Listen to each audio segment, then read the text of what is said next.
UP में राज्यसभा चुनाव को लेकर सपा के सामने अब मुश्किलें खड़ी हो गई है। वो ऐसे कि कोर्ट के फैसले के बाद सपा के लिए राज्यसभा का नंबर गेम बदल गया है, जिससे अब सपा की तीसरी उम्मीदवार की जीत पर खतरे के बादल मंडरा रहे हैं। ऐसे में अब सवाल ये है कि अखिलेश की नैया कैसे पार लगेगी।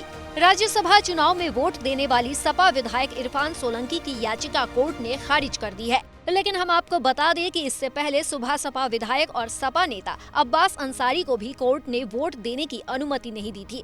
ऐसे में अब राज्यसभा चुनाव के लिए नंबर गेम बदलता नजर आ रहा है। यूपी राज्यसभा चुनाव का अब थोड़ा अंक गणित समझ लीजिए। 403 सीटों में 4 सीटें खाली है, जिसके बाद संख्या घटकर 399 रह गई है, लेकिन उसमें से 2 विधायक इरफान और अब्बास अंसारी और घटा लीजिए तो ये संख्या 397 रह जाती है, जबकि एक राज्यसभा सीट के लिए 37 वोट चाहिए। लेकिन सपा के 108 विधायकों में इरफान सोलंकी का वोट कम होने से ये संख्या 107 रह जाती है। लेकिन सपा को अपने तीसरे उम्मीदवार को जिताने के लिए 111 वोट की जरूरत होगी। अब चूंकि यूपी में सपा और कांग्रेस में गठबंधन हो गया है, तो सपा को 2 कांग्रेस विधायक के वोट राज्यसभा उम्मीदवार के लिए मिल जाएंगे।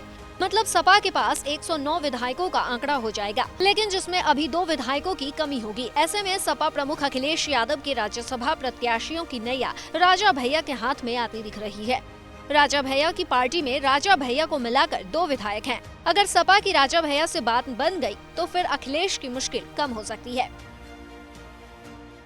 भारत की बात रोहित सिंह सावल के साथ सिर्फ एबीपी न्यूज पर।